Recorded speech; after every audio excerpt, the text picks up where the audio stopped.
pag nagmamature tayo, parang nauobliga tayong kalimutan yung pagiging bata eh. Mas lumalaki daw tayo, mas lumalaki yung mga problema, mas lumalaki yung responsibilidad. At pag nangyari yun, ang dami ng mga bagay na lumalagpas lang sa atin. Nung mga bata pa tayo, wala tayong pinapalagpas eh. Kaya parang haba ng araw, di ba? Parang lahat ng bagay big deal sa atin. Naalala mo pa ba nung una kang nakakita ng rainbow? Wow! Naalala mo ba nung una kang maligo sa ulan? Nung una kang nakatikim ng chocolate? Yung nakaiga ka, tapos nakatingin ka sa kisame na may water stain, tapos parang kung ano-ano yung nakikita mo. Naalala mo nung una kang nakainom ng Coke?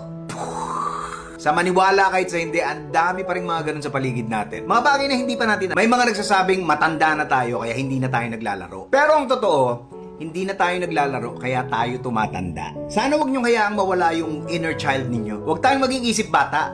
Dapat pusong bata. Para kahit gaano kaliit, kahit gaano kababaw, kahit gaano ka walang kwenta sa iba, ang importante, makahanap tayo